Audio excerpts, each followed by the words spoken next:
It's Mail It In Friday. Yeah, well, the dude abides. This is OverDrive with Hayes, Noodles, and the O-Dog on TSN 1050.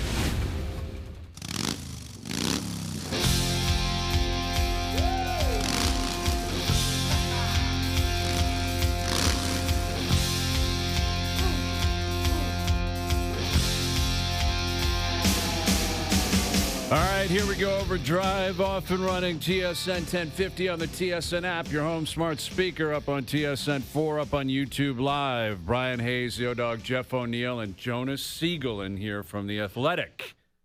How are we feeling this afternoon? Jonas, how are we feeling today? I feel great. How about you? Great. Yeah. Feel great. You a Minnesota sports fan by any chance? That was shocking. Wouldn't that be a great thing? I immediately in my mind when you said that went to the Wolves, but the Wild thing is pretty They're a pretty good nobody team. talks about their playoff drought either. Yeah, I guess maybe they do in Minnesota, but we don't really. Had not won a playoff round in a long, long time. I think it was 2015. Yeah, over Really? 10 years. Yeah, isn't Yeah. that nuts? I was like, really? And Well, Quinn Hughes got the job done. They were the victim of Chicago for a bunch of years, weren't they? They'd get Chicago in the first round, and it was like Taze, Kane, and they get smoked. That was a couple times anyway. Mm-hmm. Yeah, and they've been in that division forever. Them, Colorado, Dallas, right? Like Dallas is out, Edmonton's out. There's some heavy hitters early in the playoffs Dude, that are think already about out. it. Florida Panthers, Gonzo. Dallas Stars, Gonzo. Tampa facing elimination. Right. Tampa facing elimination. Yeah. I don't know. It's sitting right there. It looks like – I think you got to look at – you guys tell me. Carolina, Colorado, Minnesota, they got to be sitting there saying, we got a real shot. I don't think players would do that, but they got to be – like your eyes light up a little bit where you're like, why not us this year? Some Giants are gonzo. Absolutely. Vegas, right? Like Vegas has not been great all year, and they've found a way to scramble their way to a 3-2 lead, and they could end it Dude, tonight. if they could pull it together, they could put their name right in the hat. Absolutely. And you're right. It's Edmonton, Florida have been in the Cup final the last 2 years. That's been your two Cup finals. Florida's been out basically since day one of the season. When Barkov got day one of camp, I remember coming on here saying, that's it. They're done this year. I didn't think they would tank and be completely out of it, but they have been a complete non-factor the whole season. And McDavid, I think, accurately assessed the Oilers season. They were an average team with high expectations. And I thought it was a good matchup against Anaheim. I was wrong. Anaheim deserved to win. They skated them out of the building. They were more aggressive. They were hungrier. But Edmonton out, Florida out, among others, is pretty wild. And we got one Canadian team left. The regular season ended 10 days ago. Little more than that, we have one Canadian team left.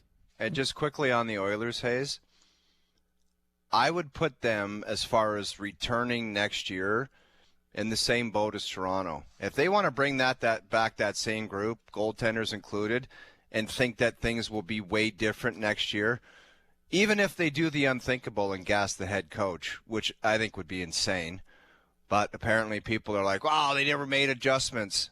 I don't think that team's, the way they're assembled right now, is going anywhere. They have a ton of free agents, Jeff, so it's not going to be the same team. But let's say you were in charge, what would you do? Goalie number one, we have to get that tomorrow? Excuse me, they'd both be wiped out just like they did last year. I don't know. I think it's crazy that they made the decision with the two best players in the world to think that goaltending was going to take them anywhere. Yeah. And it's time to go absolutely nuts, boys, because guess who's not here? Noodles. Yeah, Noodles is not here, so we can have some more liberal thoughts on the goaltending. Think about it. Noodles They had injuries. Maybe they us. didn't have their best stuff in the first round. Did their goaltender even steal them a game or come close? No, did not. Listen, Ingram and Jari is a disaster of an acquisition. In retrospect, Jari has got term on his contract. Yes, multiple years left. I don't think you need to say in retrospect. At the time, it was wait. No. Because let's not forget how bad Skinner was. Yeah, Skinner was a disaster. But at the time, So it was like Jarry had gotten off to a nice start. I get it, but he was signed. But it was not like you could say this is a huge upgrade. The argument was it's something new, it's something different.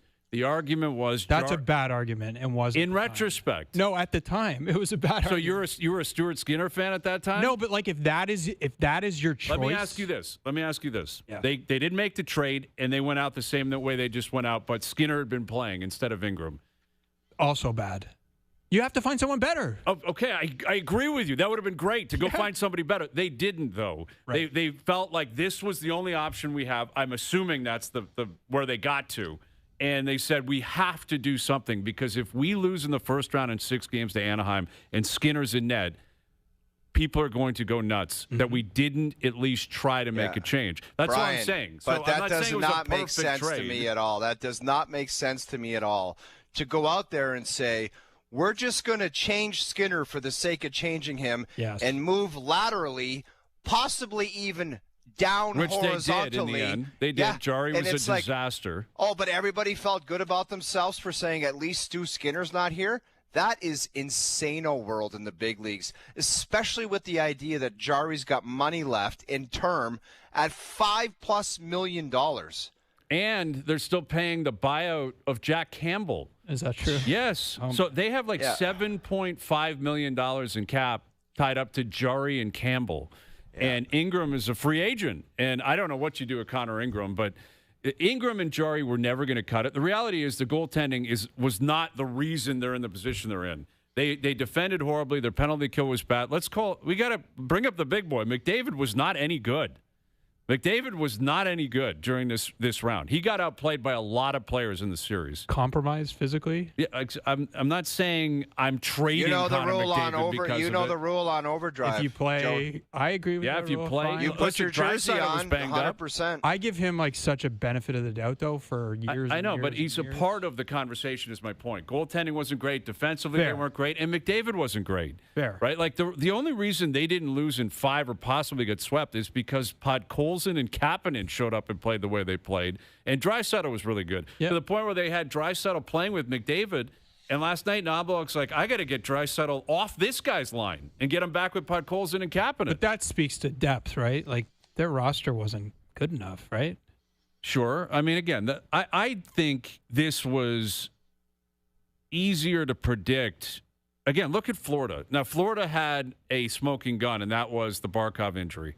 That was the Tkachuk injury. I don't believe they were winning another Stanley Cup if those guys were healthy. It's just they've played so much hockey. It's so difficult to do.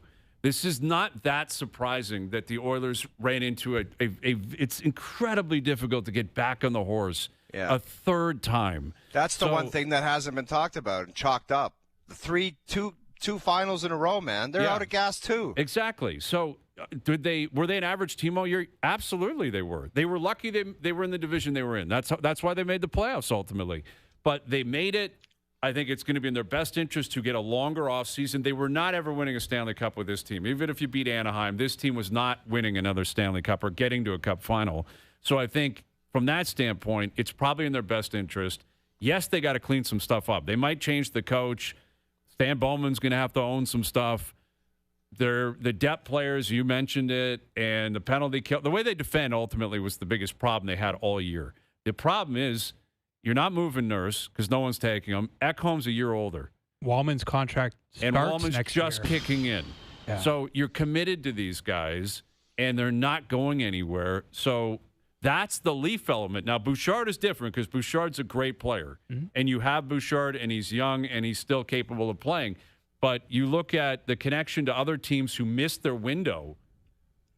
But that's kind of what it is. Guys who are aging and on contracts, and the window closes because it's not possible to open it again based on a complete lack of flexibility. So there was a thought process back in the day, boys, where you got to get yours on entry-level deals. When you got star players on entry-level deals and they're just superstars immediately, kind of like Anaheim.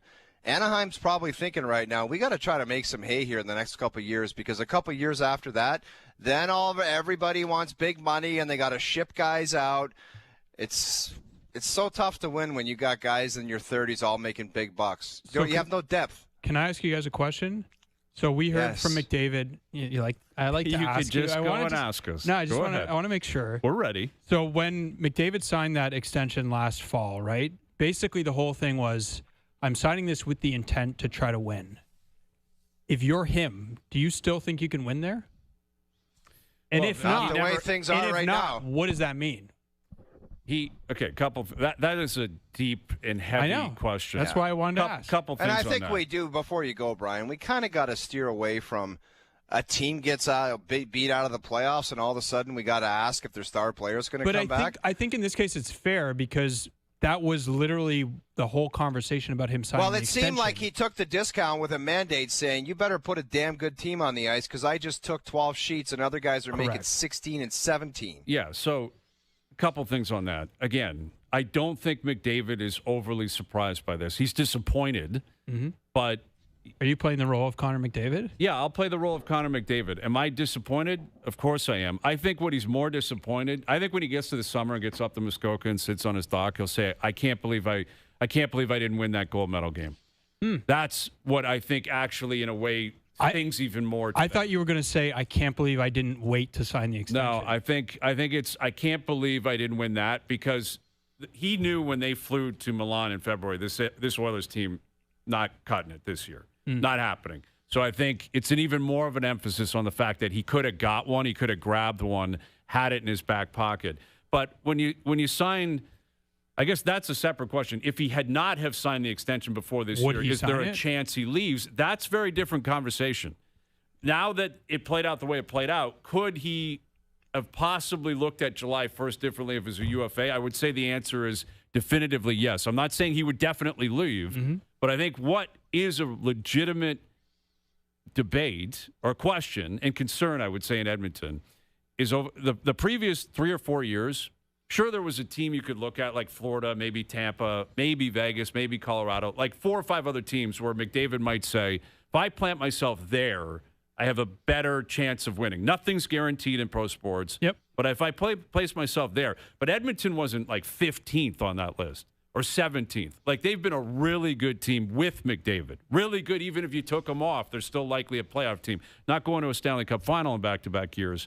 But that's, I think, the question. With him in Edmonton, he's not going anywhere because I think he's committed for these 2 years, I think. Do we know that? I don't know. But are they still one of the 4 or 5 best chances for him to win? If he could, in this fantasy world, pick himself up and pluck himself elsewhere, I don't know if you can argue that with the way the team is currently constructed. From goaltending to defensive play to possibly depth. You know, they're a worse team today, obviously, than they were a couple of years ago. I don't think it's that different than here. They're a better now- team than the Leafs, though. They are. They have No, but Draisaitl. what I'm saying, let's get serious. That's not what I'm here. saying. I'm saying the conversation, I think, is the same. Can I win here? I think it's the same thing. And then, They've like, been to back-to-back Cup Finals, though, Jonas. But the Leafs have won Hayes, 2 rounds. he went to the fall before signing the extension because it seemed like he wasn't sure. Like, can I win here? So if I'm him, I'm like, can I win here? I don't know. Listen, they've never won I there. think what the question hear would you, have but- been after they've been to the finals twice and lost, can I win here now? Right. Where the 2 best opportunities might have been just flushed down the toilet. Right. So is winning going to happen here now after what we just went through? Because who knows what the window of opportunity looks like. We just saw what happened with them this year. 2 finals, and then their team was average all year, as described by their captain. Well, let's play the clip because he was candid after the game. Like he was frustrated and upset, but also kind of shooting from the hip. Here's Play Connor- him and Draisaitl. Here's McDavid after the game last night. We're an average team all year. An average team with high expectations, you're going to be disappointed. We just never found it. So that's the big clip. Here's Draisaitl on the team and the season that they just had. Here's Leon Draisaitl speaking with the media postgame. Never really found what you need to find this time of year, especially to go all the way. In my opinion, just not good enough. Yeah. Yeah, and there was more to it, but ultimately pretty honest and I think pretty accurate. Like I don't know if McDavid deserves to be taking heat for that type of honesty. Does he need? Like I thought he kind of owned his own role in all of it, and he had a great regular season, but he didn't have a great playoff. But I think he hit the nail on the head, and he's getting older, and I think he realizes, these are fleeting opportunities to take advantage of trying to win a Stanley Cup. And the chance was 2 years ago in Game 7. That was your real chance. That was your opportunity, and it didn't happen. And now they got to reset. And there's a lot of work to be done there, but they still have, I think, the makings of a pretty decent team. Jonas, you mentioned free agents. Like, how many guys are going out the door? It's like half of their forwards, I think, the last check. And I think there's one Connor Murphy. Well, Murphy and Dickinson are both a lot up. of their forwards are up. Mm-hmm. Yeah. So, like, their forward depth wasn't great. Like, go look in the regular season stats. It's like McDavid 100 million points, Draisaitl like 90-something, and then it's like... Well, because Hyman and Nugent-Hopkins didn't have the same year they have had in the past. I think they were in the 50s. Yeah. I'll tell you guys, one of the most bizarre signings since I've been working at TSN was that Trent Frederick signing. Yes. Like, I like the player, a fourth-line guy that can fight and score you close to 10 goals. Why he needed to sign an 8-year deal, and I get it with the longer term, the cap, whatever it is.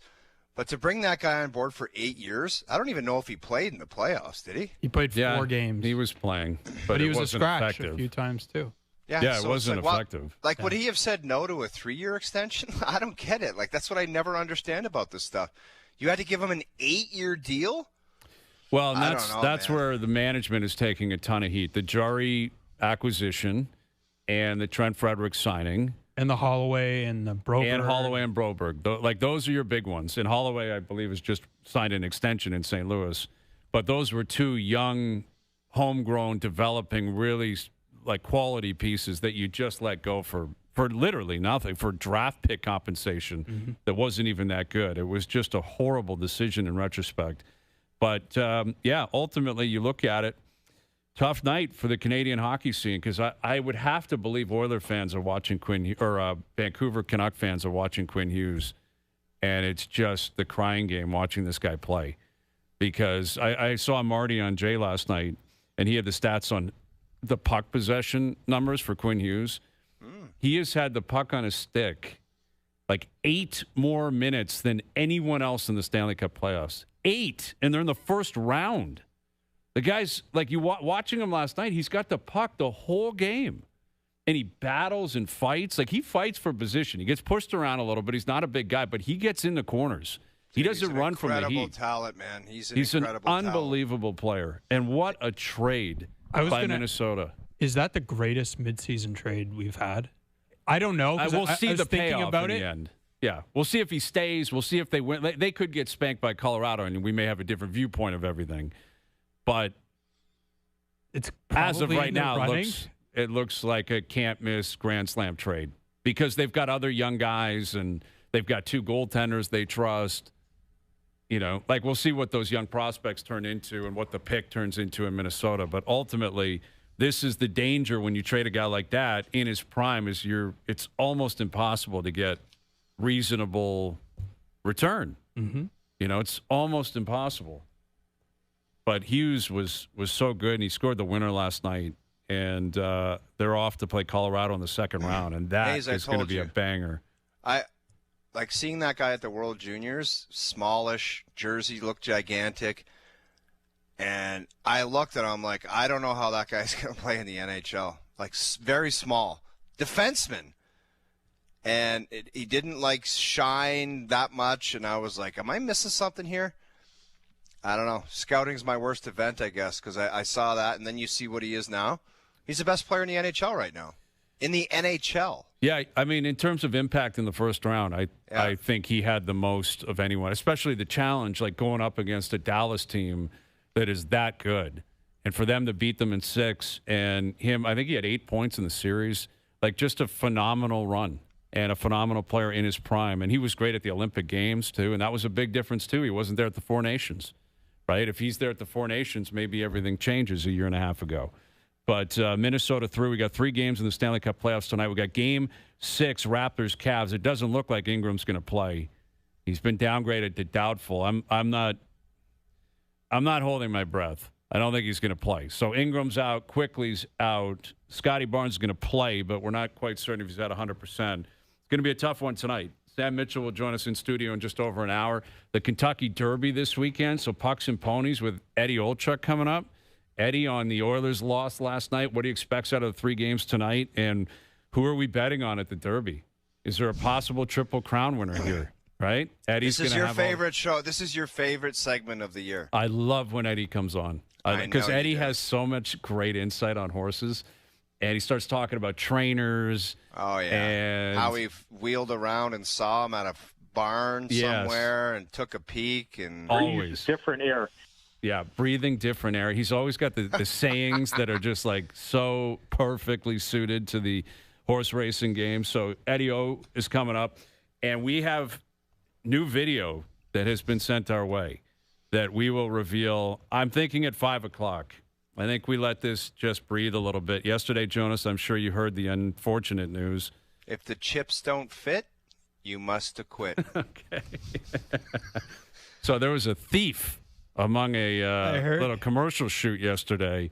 Hey, all I know is my wife had a nice little snack last night. I'm glad she did. I would have enjoyed a snack, because I was actually there working. I hope she had the Snickers bar, too. Well, she's got 3 or 4 left for tonight. The whole weekend's covered. She can have Snickers basically for the rest of her life. So we have a new video that we are going to reveal. We have access to a new video of the crime that was committed yesterday. So we are playing it, full breakdown, 5 o'clock. Mike Johnson coming up as well. Jay's back in action in Minnesota tonight. Overdrive continues, TSN 1050 and on TSN 4. Now, back to Overdrive with Hayes, Noodles, and the O-Dog.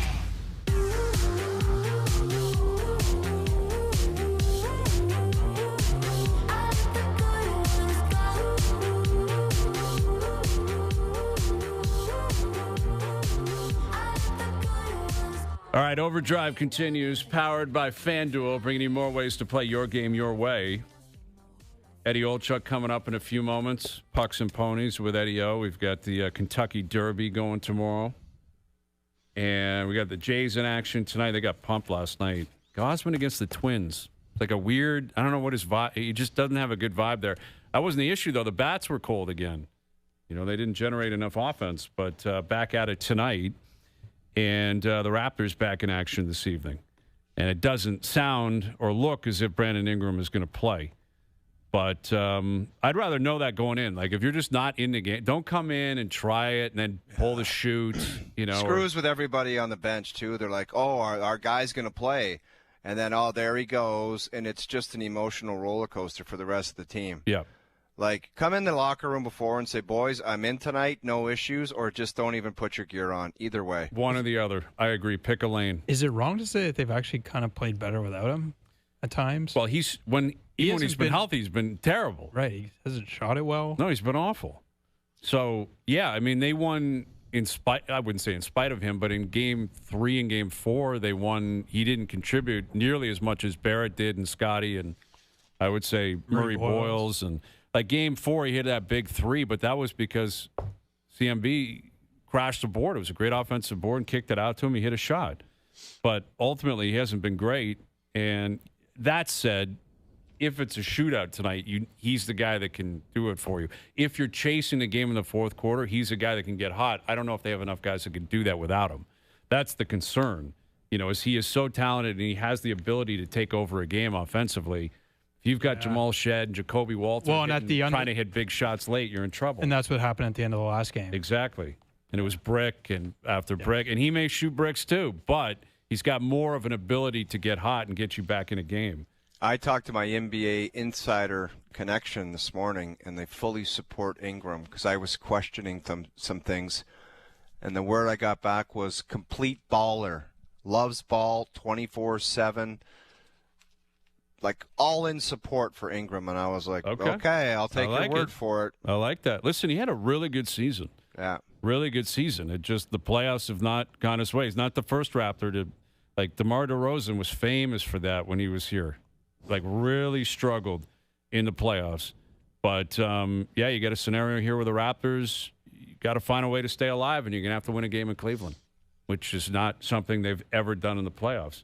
DeMar had one of the more famous quotes that I'll never forget when, I don't know who, it was when Kawhi left or something, or it was maybe before, obviously before Kawhi got there. He was just like, I didn't know that I needed to be the guy there. And I was like, what the hell are you talking about? That was Siakam.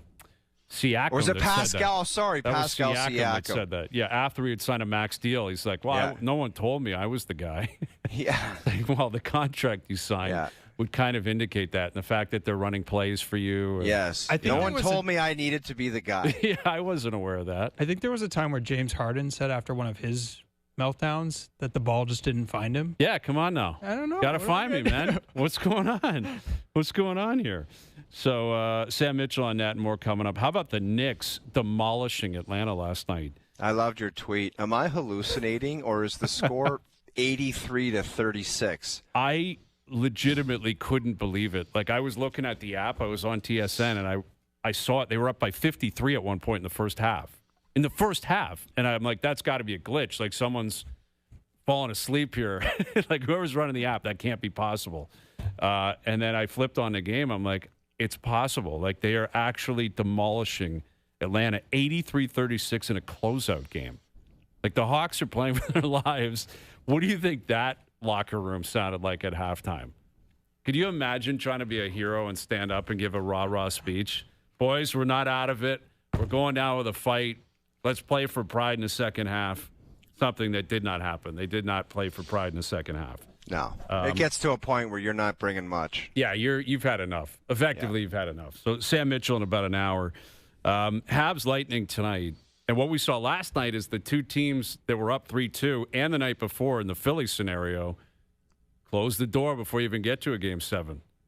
Like, do we think we're going to see Game 7s? Out of the 3 games tonight, this is what we've got left. Buffalo, Montreal, Vegas can all close the series out tonight. How many Game 7s do we have? As much as I think the Montreal Canadiens are rolling and they deserve this, I just think Tampa's got something to say tonight. Like, they're going to go down swinging. And Vasilevsky could steal them a game. That atmosphere. You know how many people that was what I got today. That was my around about the town chat. I wish I was in Montreal for that game. Like, the vibe there on a Friday night. I know. Oh my God. Well, it's the same thing for Game 3 was on a Friday night. And that was when Hudson won it in overtime. By all accounts, because I have people on the grounds there in Montreal, they said it was bedlam walking out of that building. We did rankings at the Athletic, like best building, number 1 for me. In the with NHL. a bullet, yeah. Yes. I bet you everybody, executives, players, broadcasters, everyone would say it's the best place for a game. Yeah. The question is, what would be number 2? I had MSG. Yeah, MSG would be pretty good. Vegas is pretty cool. Well, we've got a guy on the line who has walked in and out of every building in the league hundreds of times. Here he is from the NHL on TNT. Maple Leaf alumni, one of our favorites, right before the Kentucky Derby, some pucks and ponies. Here's Eddie Olczyk. How we doing, Eddie? Hey, what's up, guys? Nice to be with you. Hope you're doing well. We're doing great. The Bell Center on a Friday night with a chance to clinch. What do you expect the vibe like to be in Montreal this evening? Oh, I like to say everybody's going to be lathered up and ready to go, and knowing how obviously important of a game it is. So I agree with you. Vasi's got to step up here. He's given up a couple of unlike Vasi goals. If there's a way to describe that, and he's got to be better. So I think it's got to be one of those type of games where he gives himself, his team, an opportunity to take that next step and give themselves a chance to get back to Tampa. So, I mean, it's going to be off the charts. There's no doubt about it. And as the boys know, there's got to be great energy and emotion, but you got to have discipline too. And at times in the series, just watching from afar, guys have crossed the line and put their teams and taken selfish penalties. There's no other way to say it. Let's call it what it is. And I don't think you want to do that against either team because both teams have the ability to make you look silly on the penalty kill. So I would give Tampa. I heard Old Dog there talking about it. I give Tampa every opportunity, and there's pressure on both, but maybe even more so. There's more pressure on Montreal at home. But we saw what Anaheim was able to do against Edmonton. That's a little bit of a different story with all the injuries on the Oilers side. So long-winded, should be one hell of a game, and I'm sure everybody's feeling good already and looking forward to that big, huge Game 6 tonight. So, Eddie, if you had to pick one smell, like when you walk into the Bell Center, the sights and smells like of the hockey arena, the ice. Yeah. What? Yeah, but there's also the Kentucky Derby, Eddie, like the grass, the people, like the booze. Like what kind of sensations like give you the most excitement? That's a good question. I wasn't expecting that from you, Old Dog, to be honest with you. Journalism. Yeah, journalism 101. I would look at it as the feel and the vibe of a lot of people that this is the first time coming to the racetrack, so a lot of people wandering around and everybody dressed to the nines, everybody smelling good, feeling good, and enjoying these great equine athletes. So I would just say the ambiance of all the different types of people, every demographic you can imagine, and if you enjoy people, this is the place to be. Sorry, was that equine athletes? Is that what you said, Eddie? Is that how we're describing the horses? I like that. All right, well, let's get to it here because we know you're busy and we know you're prepping for the Derby. Give us who are we looking at here? Who do we like? We got Renegade is up there. Chief Wallaby's another one. I like that handle. Commandment. What are we thinking going into the Derby tomorrow? Well, we haven't had a winner from post position number one since 1986 when Willie Shoemaker and Ferdinand won the Kentucky Derby back in 1986. I think the one is the most talented. I think he is the horse to beat, but is he going to be able to navigate and stick handle his way through 18 other competitors and get off the rail there? And he's going to be able to save ground, but he's got a great turn of foot. He's going to come running at the end. If he wasn't in post position number one, I would pick him. And right now he's in that 4-1 range. But I'm going to go with number 15, Emerging Market for Chad Brown and Flavien Prat. Only run 2 times in his career. He's 2 for 2. It's a big ask. It's a big step up. But I believe they would not put this horse in this type of situation, going 1.25 miles in front of 160,000 fans. And if the horse wasn't competitive enough or the horse wasn't doing very well, so they could easily skip the Derby and gone right to Churchill, right to the Preakness in a couple of weeks. But they chose to come to the Derby. So I'm going to take a shot. Last odds I saw was 11-1. So I'm going to be using the 15 Emerging Market and number 1 Renegade up and down all my tickets. I love it. We will be doing the same thing up here. We know you're busy. Thanks for squeezing us in, Eddie. We appreciate it. Okay, guys. Talk to you soon. Thanks for having me. Have a great weekend. Eddie Olczyk.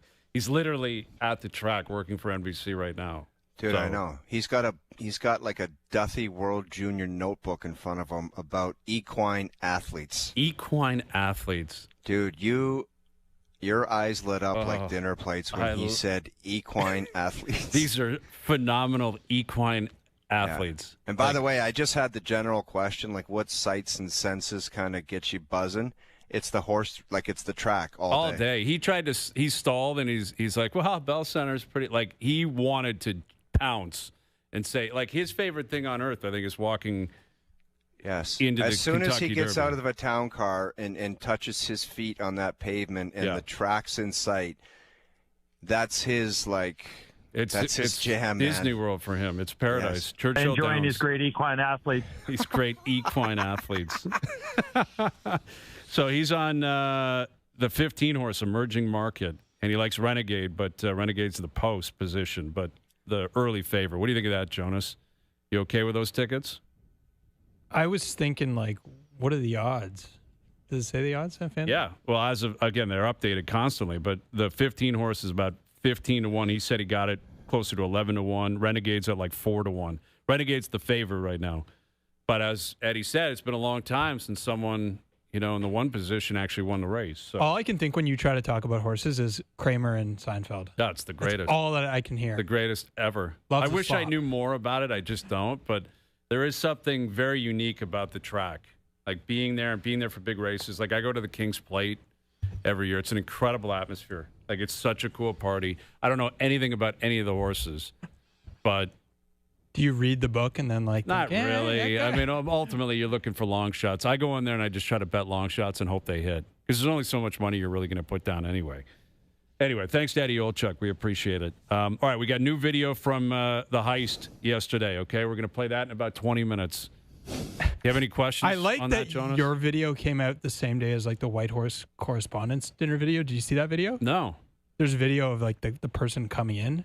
Oh, the White House Correspondence video. Yeah. Oh, I see what you mean. You know what I mean? Like The the shooter? shooter you're talking Yeah, about? like that video they just released. Oh, okay. I didn't I see thought that. it was I thought you guys were playing on that. You No, found this the is video at the same actually time? real stuff.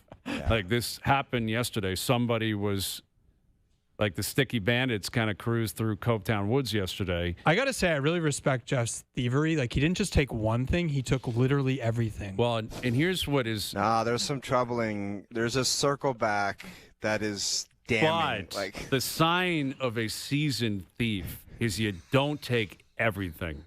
You leave a couple of things behind to make you leave some crumbs. some crumbs. But if you watch, I'll wait until. But like I told you, there was no one in that room, and if you pay attention to me being a moron, everyone behind me starts piling in the room while I'm stuffing the bag. It's this guy. It's Yeah, so it's something unfortunate. It's a great video. So we're going to play it. We'll give you a full breakdown today. Jonas, you can help us with that. We got to call Barry and ask him what it was like to go through this because he told me he had to rifle through hours of footage to find I know. it. What a life. Like this guy's running a golf course with hundreds of people on the tee sheet every single day. Yeah. Dozens Managing and dozens people, of everything. employees. Food, employees. Oh, everything. They host weddings. There's probably a wedding there tomorrow. Yeah. Probably a huge wedding there tomorrow that Barry is preoccupied with. Instead, he's combing over videotape. I love it. So, yeah, we'll get to the bottom of all that. MJ coming up, Sam Mitchell coming up, Jay's back in action tonight. And, Jonas, we'll revisit your article in The Athletic this week. What you're hearing on the Maple Leafs and their pursuit of a VP, president, GM, whatever it's going to be. OverDrive continues up on YouTube Live. Now, back to OverDrive with Hayes, Noodles, and the O-Dog. I told you long ago on the road, I got what they waiting for. All run from nothing, dog. Get your soul, just tell them ain't laying low. You was never really rooting for me anyway. When I'm back up at the top, I wanna hear you say. All right, Mail It In Friday. Brought to you by Boston Pizza, Canada's favorite sports bar. This playoffs, BP is summoning the hockey gods to tilt the ice in Canada's favor. We need some more summoning here. Join us and feast like a hockey god on our new playoff menus. See you for puck drop at your local BP. Maybe it's all about the Habs, right? Like I'll say this. I was thinking about it today. A very premature power rankings of the Canadian teams for next year. And the Habs are clearly number one on the list without even knowing what else is happening throughout the offseason. But what if Edmonton reloads and it's like there's a bunch of great additions or whatever? I will say this, guys. Don't you feel like it's easy for the country to jump on board and get behind the Habs? Hayes, I know you don't have a cheat team, but it seems like it's really easy for everyone to be like, my team's out, go Habs, go. When it's the Leafs, everyone's like, screw those guys. I just find the Habs are easy to like, and they're easy to cheer for. I'm on board. They're a fun team to watch play. A very, very fun team to watch play. I'm not rooting for anyone in particular, but I am rooting for stories. And the Habs are a more interesting story than Tampa. And the Habs staying in the fight. I want Canadian teams playing in the playoffs. It's just more interesting, and considering what we do every day, it's much more compelling to talk about Canadian teams playing. And Ottawa gave us 4 games, never had a lead at any point.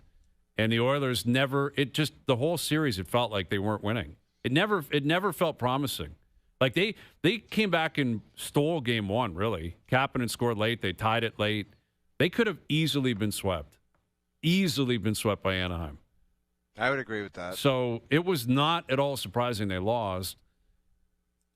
Yeah, it's been a very disappointing year. And now you look at the Canadian teams and the star power, Quinn Hughes leaving Vancouver. Look what he's doing in Minnesota. A lot of concerns about some star players in the country, what their future is going to be like in Ottawa, Toronto, Winnipeg, Edmonton, et cetera. You got the draft lottery. Like, if this season stays consistent in terms of being somewhat anti-Canadian, then the Blackhawks are going to win. New York's going to win. St. Louis will jump up and win the lottery. Right? Vancouver will drop.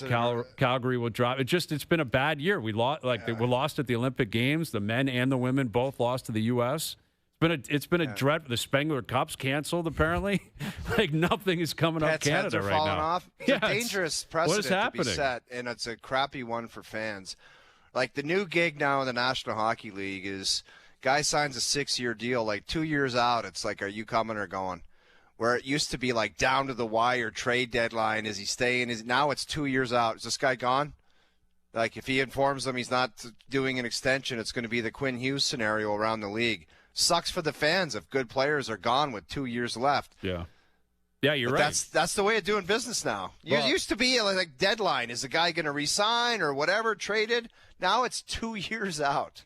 Is that exclusively Canadian, though? No, that's been happening in the NBA forever. Yeah, that's true. We just haven't had it in hockey. I'm kind of for it. Like, I don't think it's the worst thing. But give me an example of an American player where that's happening. Like, did Rantanen it kind of happen in Colorado? Wait, no. Like, I'm saying the anxiety that O is expressing where about it's like Canadian teams about players like Brady Tkachuk. You got 2 years left. Are you staying? Quinn Hughes, This you got 2 years left. was not Boston, directed at Canadian teams, Hayes. This was like an I think overall NHL thing. Like, it's and I think 2 you're years out. Are you staying or what? Is it? I think that's going to be a trend. I think that's okay. Yeah, because it does seem to apply more to the Canadian. Yeah, but I market. just think that's random. I don't think that that's a Canadian to U.S. thing. I just think more players are like exercising their power. Are you against that? Like, I think it's fine. It sucks, like, if you're a fan of those teams, but then run the teams better in some of these cases. Well, yeah. I mean, ultimately, there can only be one winner, though, and that's where the players. Like, I'm all for player empowerment if it's an obsession with winning. If it's an obsession with lifestyle, then that's a very different conversation. But I think it is winning. Is it? I think so. I don't know. You don't think some guys just want to sit on a beach and be left alone? I mean, why? Quinn Hughes went to Minnesota. Well, he got traded to Minnesota. He didn't have trade protection. Correct. Do you think he ends up in Minnesota if he did? That's a great question. I think he's got to be happy with everything right now. Like, well, it just depends on what Billy Guerin said. There's an importance. He's like, the hockey's got to be good. Kevin Adams said there's taxes. There's no palm trees. The hockey's got to be good. I bet you if you asked everybody in Buffalo right now how's things going, they'd say pretty damn good. Because you know why? Just like Billy Guerin said, the hockey's good. Yeah. Make your hockey team good. Well, and think of what happened here. We're like, it's a bad situation now, but the team started turning a corner in 2016, and John Tavares was like, you know where I want to go? There. And like, it was home and it was a lot of money and everything, but he could have signed in. Where are the other teams? San Jose, Tampa, Los Angeles. Like, he could have signed in those places, but like, they had something good going here, and he was like, I want to come here. You know what I mean? So I think he's right, and you're wrong. Yeah. Okay. You don't think John was thinking lifestyle a little bit with coming to Toronto? For sure. Just a little bit? But if the team sucked, is he coming here? No. No, he's probably not. Now, ultimately, they never won, so I'm curious if he'd look back on that and feel like he made the wrong decision. Yeah. I talked to him at the end of the year. So and the team. Yeah. And I wish I would have asked that question, actually, and forgot. You're never going to get a straight answer from him. Yeah. Like he's thinking, legacy, and he's a Leaf, and he's a Toronto guy, and he's going to live here the rest of his life. And I would assume he'll be heavily affiliated with the team for for the rest of his life. Yeah. He may morph into the next Clark and Sittler and Tucker and Gilmore, like the legacy guys. He might be a GM. It's possible. Or a coach. Yeah, he may look into doing something like that. For sure. He's pretty wired, hockey nerd, wired type guy. Yeah, I could see that being the case for John. But as of now, it's Montreal. It's Montreal or bust. Those are your Canadian options. If you guys were going to rank most likely to get to Game 7, Utah, Tampa, Boston. That's my order. What would be your order? You think Utah's number one? You think they can win tonight at home? Yes, I think they've been kind of the better team. Yeah, they've been very good. They've thrown away games effectively the last two games. Yeah, I would probably. I mean, Buffalo in Boston's a tough close, man. Sure. And Swayman has the capability of playing great. Yeah, I'd probably lean with that. I think I'd go Utah, Tampa, Boston, but I think it's very close, all three. I have to fire Tampa up at number one. Yeah. They just, I don't know. They seem to pull this one out of their rear ends and get it done. Might not be a great start, might not be their best stuff, but they just got out a win in this situation. Yeah. How many times have we seen it against the Leafs? They got out a win. They did it in Game 4. They were trailing that game. They were down 2-0 in that game. Yeah. And they came back and won. So they definitely have the ability to do that, and they have the history of doing that. Which would be so debilitating for the Montreal Canadiens if they outplayed them for the majority of the series and they still couldn't get it done. Yeah. Huge one for Dobish tonight. Like, he's been really good, really talented. But this is one, if you look at the Leaf history, where there were opportunities for Freddie Anderson to go into a game like this tonight and just say, you might have to make 45 saves.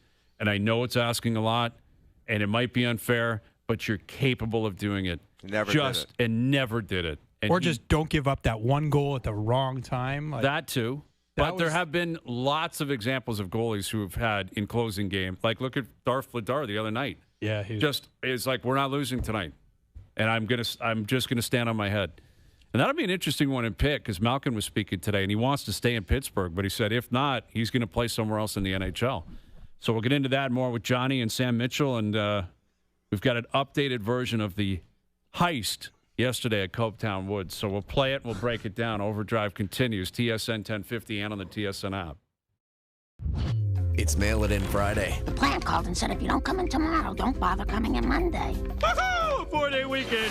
This is OverDrive with Hayes, Noodles, and the O-Dog on TSN 1050.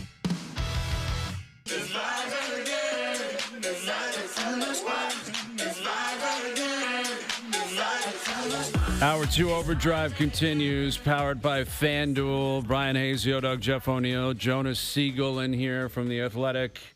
What an hour we're about to have. We got Mike Johnson coming up, Sam Mitchell in studio, Raps, Cavs tonight, big games in the NBA playoffs, big games in the Stanley Cup playoffs, Jays, Twins tonight.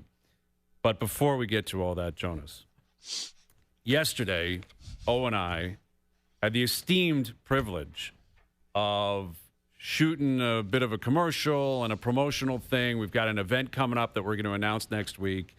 We're really excited about this. Yeah. It's going to be awesome. Sponsors, great people. Incredible. Like all the way around. Top to bottom. Iconic brand. An iconic brand. An iconic brand that we could not be happier to be a part of. And as a result, we went into it thinking we want to be in our best behaviors because we're representing the brand, the show, the TSN, the brand, the company, everything. And all these people that put in so much time and effort to make stuff like this pop. And yesterday, I revealed to our audience that when I arrived at the golf course, there was a basket of goodies there. He had a hankering for a Snickers at noon. I was craving a Snickers like you've never experienced before in your life, Jonas, because I placed eyes on this basket when I got there, and it was loaded. Snickers and Mars and Kit Kats and chips, like anything you could ever ask for. And I said at 7:45 in the morning, internal dialogue, I said, I'm coming back for this, and I cannot wait. I'm so excited. And I did circle back a couple hours later, and it had been completely wiped out. So I was going to launch an investigation until this guy incriminated himself effectively because he knew exactly what I was driving at. I know. And by the way, people need to understand, you didn't text me and say, hey, little Mr. Piggy, did you ravage that treat station? No. As soon as you said, I have to ask you something, I knew exactly what you meant. We didn't say a peep to each other before. And I cannot clarify this enough. Nobody said anything to me. Nobody. It was my own instinct. I knew this guy, and I knew what he was up to. So we played the video from yesterday of him walking around with his bag, and we requested if we could find the full video the video of him actually getting the bag, walking in, and effectively the scene of the crime. Are you prepared to see this, Jonas? I'm excited. Okay, I'm Joe from the bridge. warning everybody that you can't see. The camera is just above the table, thank God. And they couldn't pan down to get the actual treats going into the bag. Okay, so let's roll this, and we will break this down, okay? So this is yesterday morning. There's the O-Dog walking up. There's Barry from Coketown. Yeah, there Barry gave me the brown bag. He gave me the brown bag to do the deed right there. And you're walking down the hallway. Here he comes into focus. Yeah, I'm about to bang a left for go time. The bag has been shaken, too. I know. Have that thing primed and ready. Here I come up to the booth, and I place the bag, and look at the people just walking in behind you. Just like I told you. Yeah. As soon as I had my back, people flooded to their chairs, and I'm making a mockery out of the snack station. I stuff the bag, and I continue to stuff the bag. Yeah. But the most disgusting part is what happens 12 seconds later. Okay, so you walk over, and then you decide. I make a return Dude, the return trip is so disgusting. Because you already have... Dude, the whole thing. 20, 25 items in that bag, Jonas. Yeah. And then he circles back and goes, I better grab that fourth Snickers just in case it comes Is that in what handy. you went back for? Yes. No. Yes, I tried he to. did. Brian doesn't believe me, but I purposely left one or two of every item so I didn't rip off the whole count. Like, I had to leave a couple Kit Kats, a couple Mars bars, and a couple Snickers. You did not leave a Snickers. I'm telling you. I know, dude, but here's what I'm trying to tell you. I left one or two. There's 50 other people. I know that. Maybe someone else took it, but you're a smart enough thief and a seasoned enough thief to know you can't wipe out the whole thing. You can't pick it up and just dump it into the bag because that would be degenerate behavior that's completely unacceptable. You left just enough where someone could think, oh, a lot of people must have come through here. You know, like multiple people. Clearly, it was a big event. This is like a premeditated attack, too, right? This is first degree. Dude, it's better than what my original plan was. My original plan was asking the lady that was helping out in the ballroom to just take the tray and set it outside near the back door of the kitchen, and on my way out, I was going to shove the whole thing in my truck. Right. So you wanted an accomplice, which really would have been greasy, because then you're dragging someone else into the buffoonery. You're but like the trip back. The trip back was disgusting. That's disgusting. Like it's a Pink Panther type vibe, like just him tiptoeing around with his little bag and his little bag of treats. Do we have a Pink Panther type of? Let's play the whole thing here. There he is.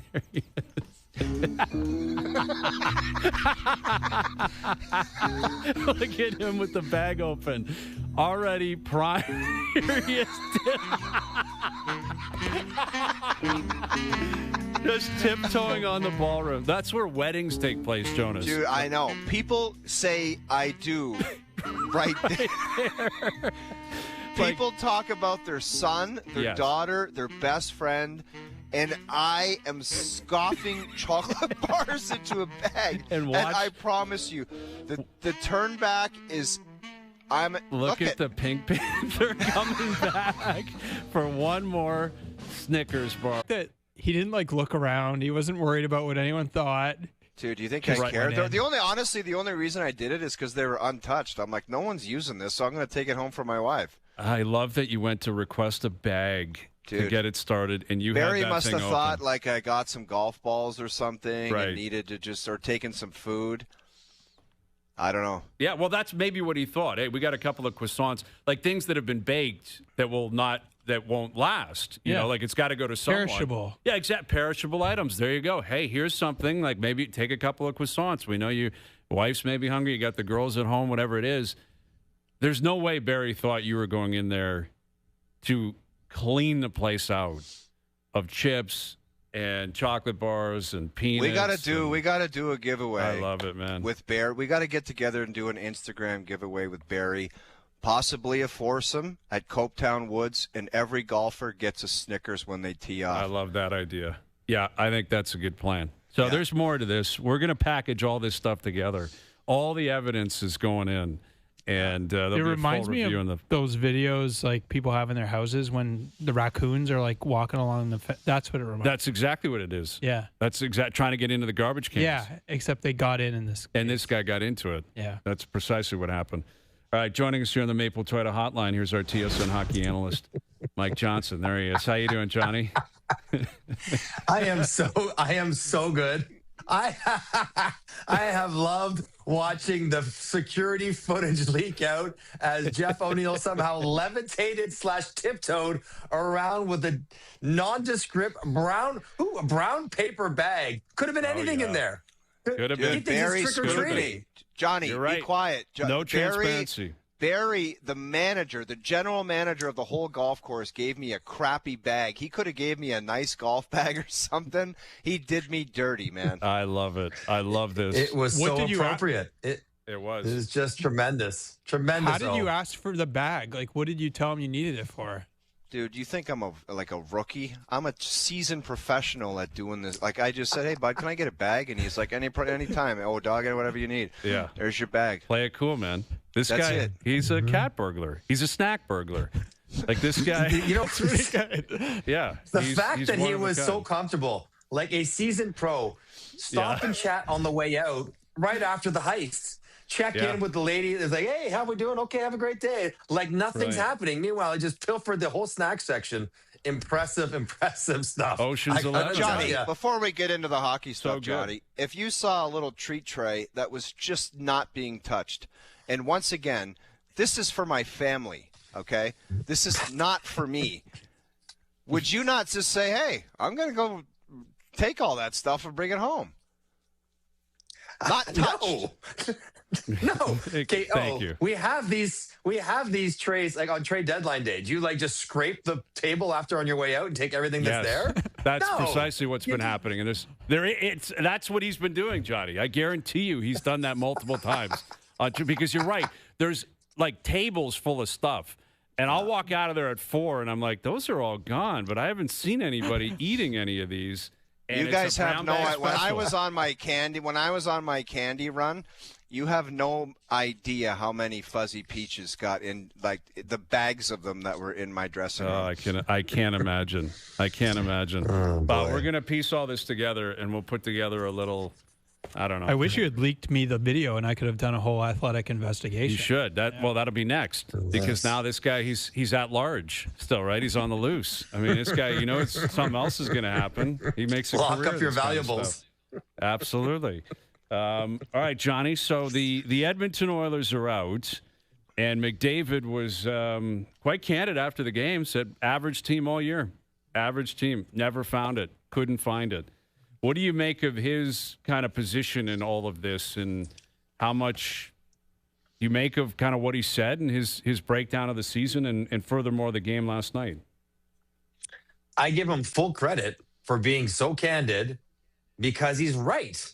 I think Jonas will tell me, I think the Oilers were 14th in the league by points. That's almost the definition of average. Like they're right in the middle of the league. And they never got it going. The last 5 games they played well. But the previous 75, they were the picture of inconsistency. And I think Connor has earned the right with his tenure and the fact that once again he led the league in scoring, that he can say that. He can say we weren't good. And I love the phrase, average team, high expectations, you're always going to be disappointed. And that's what he was. And it was just screaming off him. Now, injuries, of course, are part of it. I think probably fatigue and like the cumulative total of the last several years were probably part of it. But also, the team wasn't that good. They could not figure out a defensive system. Their penalty kill has been atrocious for several years now, and it was once again. It was particularly gruesome in the first round of the playoffs. He takes ownership. He's part of that, so he's part of that as well. But I think it's basically a shot across the bow to the organization, of which he's not separating himself from. He's part of everything. He's not like he said, they were average, I was great. He was lumping himself in with the crowd, that they have to get better at these things or else they'll be average once again, because Anaheim, surprisingly good in this playoff series. They're not going to get worse next year. San Jose is not going to get worse next year. These teams are coming They made Edmonton, maybe most concerning, Hazy, they made Edmonton look slow and old. And Edmonton, with their best players, make everyone look, so they do the opposition. But Anna was playing their fourth line against Connor comfortably. It was like you never, ever see that. And they were just blitzing Edmonton up and down the ice. So there's a lot sort of to unpack with what they need to do differently to get this team better. But I admire him. He was honest, he was accurate, and he didn't throw anyone under the bus, but he didn't lie either. I appreciate that. Johnny, the Florida Panthers, the Edmonton Oilers both missed the playoffs. Which of those two teams spends more time, more days in the Stanley Cup playoffs next year? Florida. I mean, I think the path for Florida to get back there is cleaner. Get everyone healthy, get everyone rested. They'll need to get a goaltender because Bob is currently not under contract. But beyond that, the same team will be, yes, a year older, but a year fresher than they have been. Whereas Edmonton, the injuries to the players playing were a problem, but their roster is sort of going to look the same. They don't have a ton of UFAs. They don't have a ton of room to go sign big name players. So it's going to be sort of similar unless they investigate big changes. That Darnell Nurse, what do you think about your no move? We're going to have to explore doing that. Like they got to re-rack their goaltenders, probably change some of their defensive players as well as system and commitment to it. Whereas I think Florida just got to get healthy. And if they get healthy, get Barkov back and everyone back up and running, they would be a threat once again in the playoffs next year. So if you're McDavid, how much faith would you have that the Oilers will make this work in the next 2 years? That's the timeline. He signed a 2-year extension. It hasn't even kicked in here. Let's presume he stays for those 2 years. Not guaranteed, but let's just say I'm committed. I'm here. This is it. Clock is ticking. How comfortable would you be in saying that they're going to get back to a cup final, let alone win one in the next 2 years? Okay, first of all, I think it's presumptuous to assume he'll be there for 2 years. Because if it doesn't go well next year, then he signed for 2 years for flexibility to go to a winner.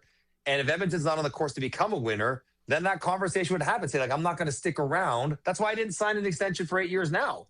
Because I only want to stay if we're going to be a winner. If we don't look like we're going to be a winner, I'm not going to stay. And they know that. They know that already. So if it goes wrong, I think they will explore trading him because they have to. Now, having said that, if you look at his savings on his contract haven't necessarily kicked in, right? They start next year. But you look at what they did this year with some of the money that was available. Does that give you a ton of faith that Tristan Jarry brought in for his 2 more years at 5'6", Trent Frederick getting a 7 or 8 year contract? He was a healthy scratch at times in the playoffs. Does that give you a ton of confidence that, these guys are going to nail it? They're going to find the value players around the league, the diamonds in the rough. They're going to be creative and get it going. I think skeptical would probably be a polite way to say it. Johnny, do you not I don't know if you agree with this, but ownership around the National Hockey League, and I'm not saying I'm the smartest guy, and I'm not saying you are or these other two guys on this panel, but there are so many general managers in the National Hockey League that do dumb things, and I don't know how the owners put up with it. There's a lot of stupid people in the National Hockey League at all different levels that do stupid things consistently, and it's like, I don't get it. Does ownership not look at this stuff and say, what the hell's going on here?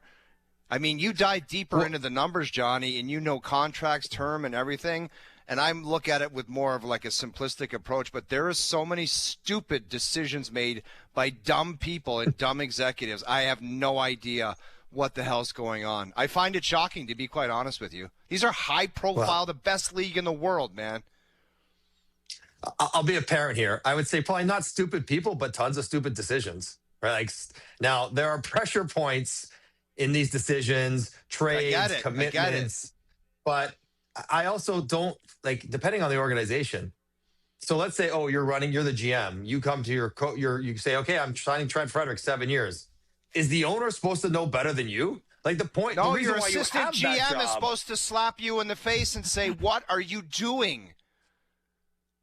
Yeah, I suppose, but that assistant GM, he does that too many times. He won't be an assistant GM for you for much longer. There's that dynamic at play, which is probably not a healthy inner office dynamic, but I think that all sort of factors into it. But yeah, no one's going to be perfect.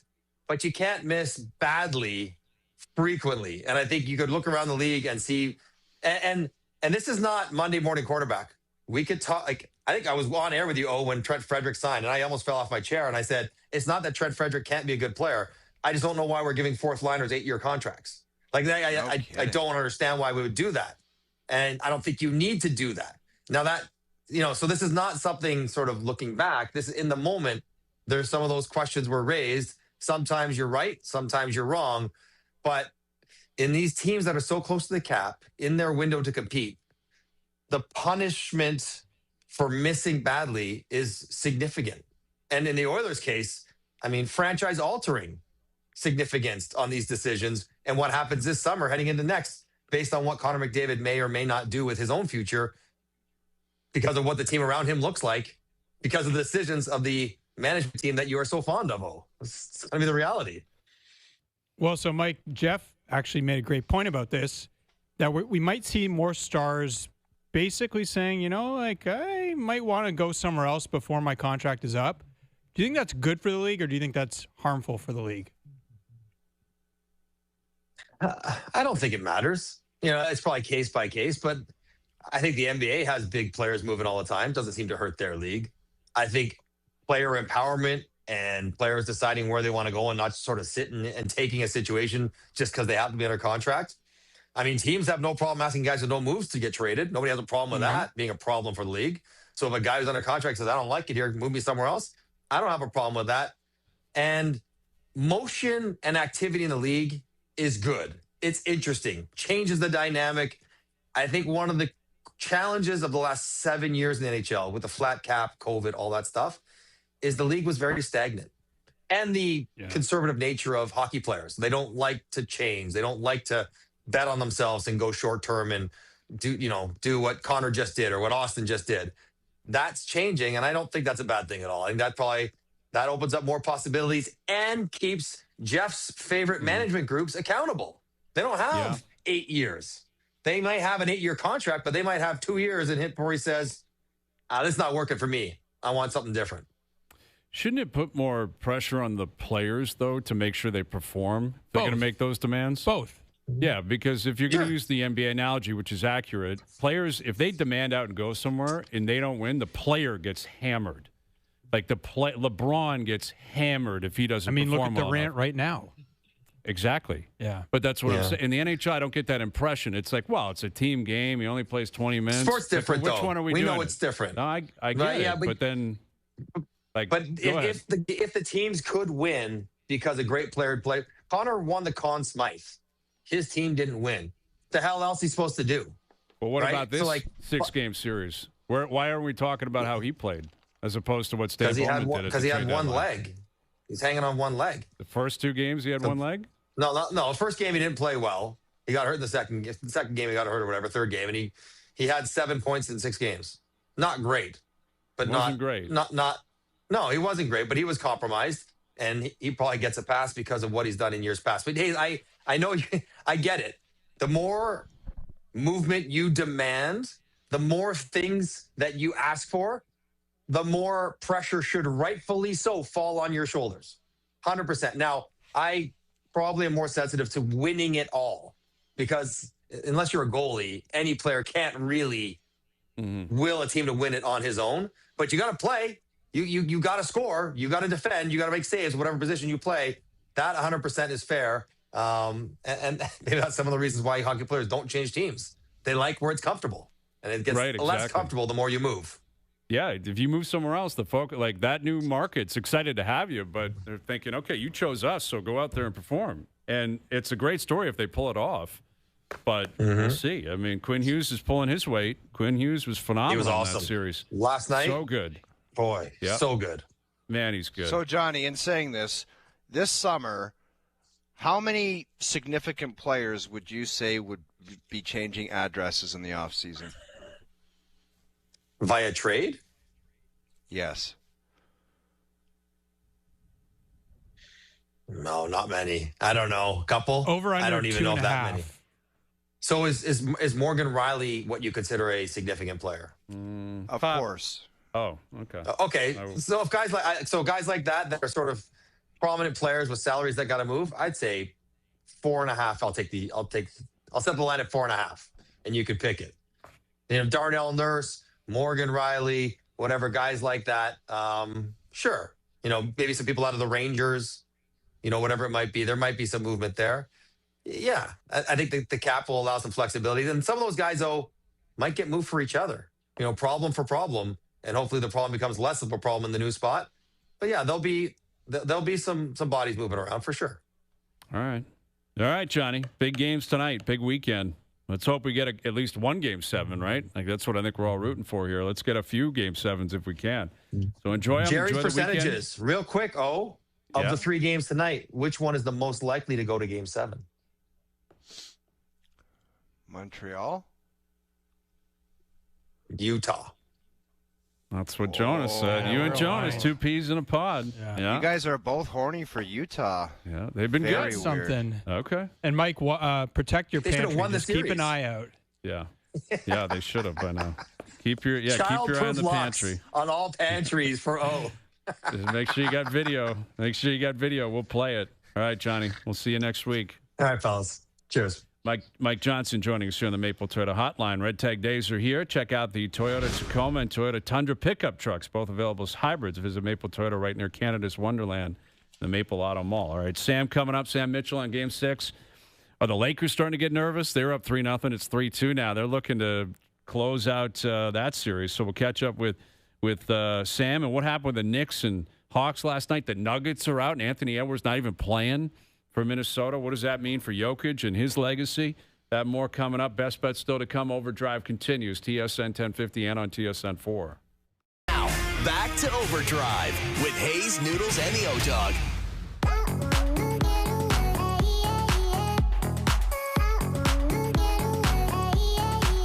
All right, Mail It In Friday brought to you by Boston Pizza. We'll get to our best bets later in the hour. Got a big one down at Scotiabank tonight. You can catch it on TSN. Game 6, Raptors, Cavs. Sam Mitchell joining us here in studio. How you doing, Sam? Man, I'm doing good. I was listening to the thief stealing candy and potato chips. I just can't believe that. Get out of here, man. Come Dude, on, I man. can't even rock with you no more, man. And then somebody said you was trying to sell them on the street, and then you was trying to get the tax write-off. Sam, I mean, how cheap can you be? Sam, you're a technical guy. You ever heard of artificial intelligence, how people can make fake videos? Absolutely. That's what we're talking about. By the way, Sam, you told me and Dave over there that you were going to get us on Augusta National. See how he tries to get back? See how he Immediately, it's your fault this is now. the problem. Look, it's 5 of us on TV right now. I can't be seen with a thief. Right. Because if the police show up and there's 5 people and one I'm black, who you thinking? It's me. They're not gonna know the old dog over there's the one doing all the stealing now. But then when they pat us down, all the Snicker bars falling out of his They're pocket. going to blame you immediately. Immediately. Okay, I got you. Well, that's good. That's why he's not here, because we don't want to implicate you in any I of his appreciate it. ridiculous behavior. Well, it's great to see you. How are we feeling about the game tonight? Like, it doesn't feel like Ingram's going to play. Might, but it doesn't feel like it. How big of an adjustment is that if you're Darko, knowing that he's not going to play? Well, if you know it, then think about what Minnesota was able to do. Knowing that they didn't have Anthony Edwards, DiVincenzo, knowing that at home. So playing at home should give you another 3, 4, 5 points. To me, this is a game that Scotty Barnes takes over. This is a game that Scotty Barnes puts his stamp on it. That, to me, in this series, he's the best player. He's the best all-around player. And I said this before the series started. I asked people, who would you take, Scotty Barnes or Evan Mobley? Everybody, Evan Mobley. Evan Mobley is not the player. He's a good player. He's not the caliber player. Scotty Barnes can put a team on his back and carry him. I just don't know if he understands and realizes how good and special he can be when he sets his mind to it. How long does that take generally? He's not a kid anymore. He's not a Well, veteran. He just started that new contract, right? So this is what, 4th year? So he's not a kid. But guys, think about something. I think Jordan didn't start winning championships till like his 6th, 7th year. Right, yeah. So guys, we're talking about Michael Jordan. LeBron James didn't win a championship to what, like his 7th year? Now, we're not putting Scotty Barnes in that class of people. So if we're going to give Michael Jordan, LeBron James, and people like that, cut them a little slack, I think year 4, totally. Let's cut Scotty a little slack because, guys, think about something. He was the best player at Florida State, but he wasn't a guy that was expected to go get 25, 30 when you need it. The NBA now is different. This is a game where the best player is expected to go out and get 25, 30 points and bring this game home. And I think Scott can do it. Right. Well, and it's really the offense in particular, right? Because he's defending. He's one of the best defensive players in the game. He brings energy. He seems to have a lot of leadership there. Playing defense ain't winning no championship. Right. You got to have some offense. I said this in Minnesota. I did a show in Minnesota before Game 6. And I said for the Timberwolves to win that game, they were going to have to keep Denver around 90 points. Held them to 96. But I said the key is going to be they got to figure out how to score 100. Right. And they scored over 100. They want the defense from that standpoint, but you still got to score. Yeah. You still got to get somebody to put the ball in the bucket. Well, that's it. And I think if you're Cleveland tonight, like how are you looking at this game going into it if you're the Cavs? You had a depleted lineup the other night where Ingram left. Scotty wasn't himself in the second half. Quickly hasn't played at all. You barely survived at home. And you still had a chance to win that game in Cleveland. That's right. If you're the Raptors, for sure you did. You start look at that fourth quarter. 0 for 10, 1 for 10, something like that. Really? They had a chance to win the game. I just think, look, and I was thinking about this the other day. When you look at the Raptors, they got to play big. They got to be physical. They got to engulf. I think the Raptors did a great job of guarding James Harden and Donovan Mitchell, but the others beat them. They, 45 points from Cleveland bench? But the Raptors bench had like 43. Yeah, they scored a lot. Yeah, so they did. You got to pick your poison some night. A night like that, you contain Mitchell and Donovan and James Harden. The other guys beat you. You got to do the same thing tonight. I like when they're playing that wall, that gate against Donovan Mitchell, not giving him space. But yet you got to make that multiple effort when he passes the ball, you got to get to those other guys because you can't let the bench on the road come in this building and get 45 points. Are you thinking of it, if you're the Raptors psychologically, like if we can get this game, Cleveland's got a little bit of a history of like kind of little bit. James Harden. And one of their best players has a history. Like, are you thinking like if we can get this back to 7 wins? Well, the pressure, think about it. The pressure's on Cleveland. No one picked the Raptors really to win this series, but the people in Toronto. And when they added Harden, people thought he was going to all of a sudden get them to the Eastern Conference Finals. And I'm sitting here saying, do you know his history? Have you seen him in big games? Right? And so I'm watching this. No. But to me, I picked the Raptors, not because I live in Toronto, worked here, played here, and all this stuff, but they're the better team. The question is, do they realize it? They're bigger, they're more athletic, they're younger, and I just think they're better. I just think the Raptors gave away those 2 games in Cleveland, and they then come back and bit them in the butt. And Game 5, and we know this, normally the winner of Game 5 wins the series. This Colin Murray-Boyles kid is something, man. He plays with a lot of energy. I wish he was 6'10". Yeah, that's the thing, right? He's a little bit under, but he doesn't let that stop him. Like, Nope. He gets into the fight. But that takes a lot of energy, doesn't it? Like to bang with the big boys when you're just not quite at the same level. Like everyone's going to use the same, everyone's looking at obviously other Draymond and guys of that ilk, but it's tough to do that for 38, 40 minutes a night. It's hard, man. He could do it coming off the bench, but if he was a frontline starter at 6'7", giving us, think about this. Look at the impact Joel Embiid has had in that Boston series. So now think about if Joel Embiid is healthy and they get past Boston, you got to play him. How do you guard it at 6'7"? Joel Embiid just standing there. You're leaning with everything you got. It just wears you down. I think for him to continue to be successful playing that small center, he's got to learn to step out and shoot and bring and stretch the defense. It's hard for me to try to win a championship with a 6'7" post guy that plays in the paint.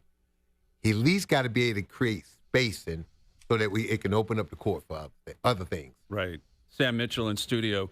Is the East, it appears to be wide open. Like Detroit may lose in the first round. You mentioned the Sixers now have the Celtics on the ropes. Like they've taken over control of that. The Knicks absolutely demolished Atlanta last night. That was bad. Like, what do you make of that? Like, how do the Hawks possibly explain themselves getting beat up that bad in an elimination game, too? I mean, it was awful.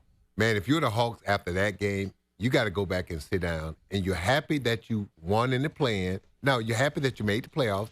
You're happy that you won 2 games. But you sit back after the way you got embarrassed. That was one of the worst beatdowns ever.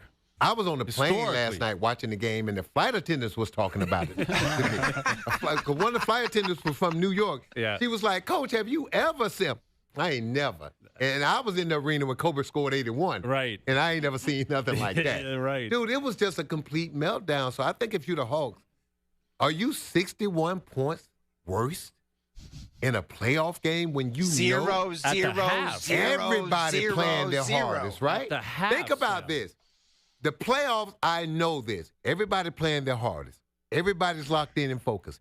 If you get beat by 60 and that's your best, I think we got to have an organizational meeting. I think if I was the owner, I wouldn't have the meeting today or tomorrow. I would wait till next week to everybody kind of decompress. And then when I come in that meeting Monday morning, this Monday, it's gonna be some words. Someone's gonna be told something. Somebody got to explain to me how my team showed up and got him totally embarrassed on national TV, ESPN. It was so bad. I was listening to the Hawks telecast on the radio, and Steve Holman and them guys was like, ESPN just might as well turn to something else. This is like, you don't even want people to see Atlanta getting beat this bad. Well, it was great because someone tweeted out, they're like, I can't wait to hear what Barkley's going to say about this. And naturally, he said, a great hockey game on TNT right now. There you go. He goes, there's a great hockey game on TNT. Dude, that was bad, man. It was crazy. Are the Knicks your favorite in the East now? I picked the Knicks to come out the East. Oh, so even prior to this, you yeah, them. I picked them. Yeah, when I did my picks, man, for this reason. They got the most talent. 1 through 7, the Knicks got the most talent in the East. Mm-hmm. They got 2 guys that are first, second, or third All-NBA offensively in Karl-Anthony Towns and Jalen Brunson.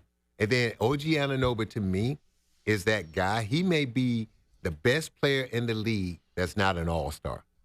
He may be the best player that's one little step below being an all-star. He's the best of everybody left in the league. And there's only what? Mm-hmm. How many all-stars there are? 24? Yeah. So think about him being the best, like 25, 26 player. He's that good. Is he the guy, if you could go back and keep Van Vliet, Siakam, Anunoby, and add him to this Raptor team, is Anunoby the one OG. that he got away? OG, because you think about what he does defensively, and then you look at the leaps and bounds he's taken offensively. He's not just a corner three-point shooter anymore. He can take you off the dribble. He can guard 1 through 5 positions. He can initiate the offense. If you had to go back, I think if the Raptors could do it over again, and a lot of us said this, don't let OG go. Right. And look at OG got a chance right now. They love him in New York, too. Dude. They love him. Stars, everybody. Yeah. Because people can see the heart and soul of that team. They can see every night who he guards. They can see the tough plays that he make every night. And doesn't get most of the fanfare. Well, we were talking, there's a big hockey game in Montreal tonight. Oh, that's still a Canadian team? Only one Canadian team left. Only one left. Man, what's going on? All the Canadian hockey guys, when they get to a certain age, they migrate to the U.S.? I know. It's not good. Oh, see? Don't talk like that. It's depressing, man. Hey, don't get mad at me, man. We got one ticket. I'm just reporting the news. It's true. And this is the best hockey rink in the league, in the world, the Bell Center. What's it like playing at the Garden for a big game? Oh, my God. Is there anything like it? Like, you grew up in Georgia. Love it. Yeah. Dude, that's my favorite arena because think about it. They're the most knowledgeable fans. Yeah. They express themselves. Mm-hmm. And this is the thing I love about the Knicks fans. If you're an opposing player and you come in there and do work, they will give you love. I never forget my first time playing in the Garden. A buddy of mine named Bob Hummel from Minnesota, a beat writer, he was following the game, and Bob and I became friends because Bob studied in France, in the same city that I played in Montpellier. He spoke French fluently. So when we met, we had that connection. Knowing being in the same city, blah, blah, blah. He's sitting in the stands. I leave him tickets. He's sitting in the stands, and we're giving it to the Knicks. And, Brian, I'm having a great game. I think I end up like 27-29, and we beat them. Yeah. And I can't use the words, but Bob said at some point during the game, a Knicks fan stood up and said, with that New York accent, who in the bleep is a effing Sam Mitchell from a Merced University? And he's out. Dude, Bob said he was laughing so hard. Said this guy had just going off. Every detail, too. But they show you love because they respect the effort. And the thing I love about the Knicks fan, you play for the Knicks, you can't quit. Right. You can't live in that city if you quit. Well, listen, they haven't won in a long time either. Long time in New York. But you know what, though? They love them, man. They sure love, do. Dude, they love when they play in Atlanta, it's more Knicks fans in the arena than home. Yeah. Oh, it's incredible. All right, Sam. Well, we'll catch you on the desk tonight. Raps going to get this one, Doc. It's going to be a like Game it. 7. I like it. Game 7. We're calling it right, And right now. Stop stealing. Stop.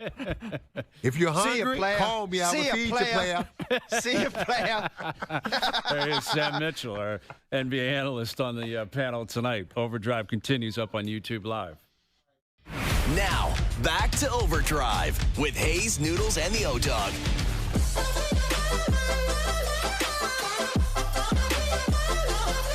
Melon and Friday brought to you by Boston Pizza, Canada's favorite sports bar. This playoffs, BP is summoning the hockey gods to tilt the ice in Canada's favor. Join us and feast like a hockey god on our new playoff menu. See you for puck drop at your local BP. Best bet still to come. We've hit news dump territory here, 5 p.m. Friday night. No Who Leaf got news. fired? Who got fired? Nothing yet. I'm asking, do you think the Leafs will make a hire tonight? I don't think they tomorrow, would do over a the hire. weekend? A hiring would be a Monday or a Tuesday. They're not going to do a news dump. You think they do it before the draft lottery on Tuesday? I don't know, but for the organization preparing for a draft, contracts, personnel, you might want to do it soon, unless they've got the guy working with his 4 computer screens behind the scenes and he's going to just accept the job next week. I don't know. Jonas, what's your read on that? It's tough, right? Because if they do it too fast, we're like, well, you didn't really do a great search process. But then if you No, take but they too hired a firm. Though. I What's agree the with firm you. do it? Yeah. I agree with you. But if you do it too slow, we're like, well, what's taking so long? But it seems like they've had what they want in mind for a little while here, and it's Well, they fired Brad Treliving a month with ago. Games to play in the league. Like Yes. they didn't just fire him last week. Oh God. I'm trying not to like. Nah, I guess I'm not trying. I've found it hard to comprehend what they're doing. Well, In if what it's, sense? Yeah, go ahead. In terms of like who they're choosing, who they've talked to, who they haven't talked to. I mean, we don't know everyone that they've talked to. I just find this to be pretty underwhelming if this is what it is. Well, and my thought is, if it's Sundin and Chaika and you've made up your mind, then what is the holdup beyond that? Like, what else could be a priority within the whole landscape of MLSC beyond crossing the line? And I understand it's a negotiation. You got to work out details. But at the same time, if it is Sundin and Chaika, if that turns out to be the two-headed monster running the Leafs, and they kind of know it by now, you would presume they're already working. Like they're reviewing what's going on. Now, I don't think they would have the ability to call Austin Matthews yet, or William Nylander, Craig Berube. Can you grant that? I don't see why not. Like if you're Keith Pelley and you've determined these are probably your guys, do you think Sundin has met with Craig Berube? Do you think he has talked to Craig He's Berube? in Sweden. I don't know how that would have happened. Well, but isn't Unless that he the did first it when thing he you have to buzzed. do? Are you keeping the course. coach or not? Like the No, lottery it's balls are going to fall the way they're going to fall. The draft is still in 6 weeks. The coach and Austin Matthews, one's an AM meeting and the other one's a PM meeting. Whether it's a private bird to Arizona like others have had to do or whatever, both have got to be on the same day or very early on. I got to be honest with you guys, and this is just like a gut feeling. My Jerry's on them keeping Berube has gotten higher now. That they're going to keep him. Which is like, I don't know how you can justify that. Like I heard Dregs on First Up this morning saying like they're going to have to make the case as to why they should get rid of him. And I think it should be the opposite, where you should have to justify why you would be keeping him. You know why you keep him? Because Money. Don't let these players off the hook. Well, if money's one thing, but these players want an easy way out. People always keep saying, why doesn't he change the style? Because these guys want to go out there and do whatever the hell they want. I don't think in this case you can make that. I don't care. I think I it's am. Jeff. I think it's both. It's players. It was management. It was coaching. It was everything. I get it. But there was nothing you could point to last year and say the coaching was Well, and beneficial also, or how do these two things jive?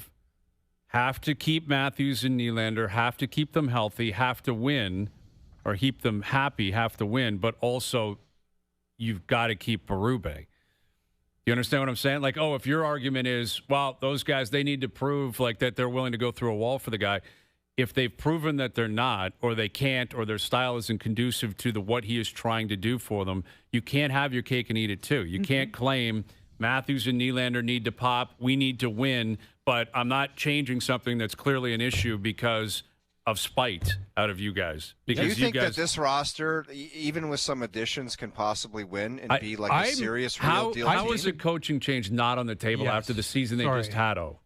Honestly, you played in the league. You've followed the game your whole life. I totally get it. But if you want, after the coach, do you think any coach that would come in with some magic philosophy to help this? Oh, really? Who's that? Who's the coach? You know who's a great coach who's out there and available? Bruce Cassidy.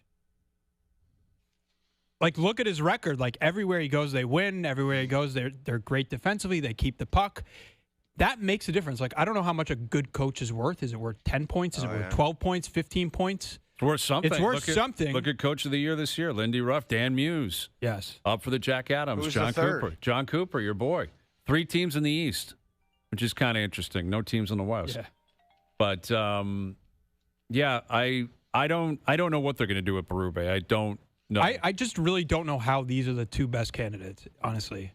I don't know how they got to this. Like, the track record just isn't there. Well, and people have asked us, like, well, give us examples of who they should hire. And ultimately, a lot of them are employed. Yes. A lot of the assistant GMs we're not that familiar with. They're behind the GM or they're behind the president of hockey operations. It's difficult to find the right people. But to go from, like, Shanahan isn't it, and Shanahan had his problems, and Shanahan, in the end, couldn't get them over the top either. And he had been here for 11 years. But to go from that front office and the stability of a decade to where they're going to go into the future, I mean, they've got to prove themselves. Now, maybe it turns out, Sundin, Chaika, his second go-around, it's going to pop, and he's going to be supported. Giant. And, Hayes, I think we talked about this this on the phone today. Maybe money is a factor, and they've said, yeah, the guy at the top making $10 million or $5 million, and Masai Ujiri making $8 million, and with little results, it's just not happening anymore. Mm-hmm. So maybe somebody saw that and said, all that's gone into this with a lack of success, we're not spending like that up top in management. And that would also be a case for keeping Craig Berube. Yep. Because then you don't have to pay him when he's not coaching. And the problem with that is it's so short-sighted because I think CJ mentioned somewhere that a playoff game, they make $10 million off each playoff game. So that's Berube, whatever is left on his contract, I would presume, right now. Yeah, if you can make the game. playoffs. If you believe you got a better chance of getting there. I don't know. Yeah, we'll see. I mean, to be fair to the Leafs, they haven't officially done anything yet. Nope. Like, it's all trending in a direction, and the reports, I'm sure, are accurate. But until it actually happens, we'll see. I'm curious how this is going to land, and then ultimately how it's going to be sold, and what the vision is going to be. People are all ears. What's the plan? Where are we going? Where are you taking this thing? I think people are acknowledging Matthews is going to likely be here unless he wants to leave, but ownership's not going to push him out. Willie's going to be here unless he wants to leave. Maybe Berube's back. Okay, how does this work? I don't know. I don't know how they become. I mean, it would be on brand for them team to bring him back just based on them bringing everything back forever. That's kind of like what's happened here. And Berube's argument might be, hey, the first year it worked out. The second year it didn't. This year we had injuries. I think they may have bought into the – and listen, they had injuries. Yeah, so they did every certainly team had in the injury. league. I agree with you. Just telling you what they may be. Yeah, I'm prepared for sure. Anyway. Okay, we'll see. Yeah, Monday morning we'll get a – You think that's the answer? I don't know. It's got to be – by early next week? Sometime soon. Who represents the Leafs at the draft lottery? I don't know. That's a good. I was thinking about. I don't even know what's the format. Is it like in Vegas? Like what the hell is the deal with it? It'll be in New York, I would think, or maybe it's in the Sportsnet studio. No, actually. it's not there. Or is it ESPN or TNT? Maybe. Yeah. I don't know. Anyway, every team I believe has a rep. Someone's got to be down there. Best Bets powered by FanDuel. Make your picks and assemble a same-game parlay in seconds on the FanDuel Sportsbook app. I'm taking the Raptors tonight, money line. Sam has sold me on the Raps winning tonight. Sold me on a Scotty Barnes masterpiece this evening. Side hunch. All right, done. Forget the points. I'm talking money line Raptors tonight. Best Bets powered by FanDuel. Same-game parlays available for every NBA playoff game on the FanDuel Sportsbook app. Please play responsibly. 19+, physically located in Ontario. Make sure you check us out on YouTube Live, TSN's YouTube channel. Make sure you PVR the show on TSN4. If you can't watch it live, you can watch it later. You can find everything podcasted. We're going to post the video, extensive videos from Covetown yesterday morning. All right. Full breakdowns on socials, on Instagram, Twitter, TikTok, everything. And we're going to do a giveaway. Me, you, and Duthie are going to play a morning round at Copetown Woods, and the winner of the giveaway can join us. I love that idea. I love that. Yeah, and we'll have lunch with Barry after. Beautiful. Do they get a Snickers bar if they win? Maybe they do. That's One all. of his. You get to One play of with his. me, you, and Duthie. You get a Snickers bar, and you get lunch after. I love it. I love where this is trending. Yeah, big week next week. We're going to have more announcements on what we got in store. It's going to be a blast next week. Jonas, great seeing you. Thanks for doing this. See you, fellas. Thanks to everyone behind the scenes for helping out. We appreciate it. We're out of here. Enjoy your evenings. Enjoy your weekends. We're back Monday at 4 p.m. We'll chat then.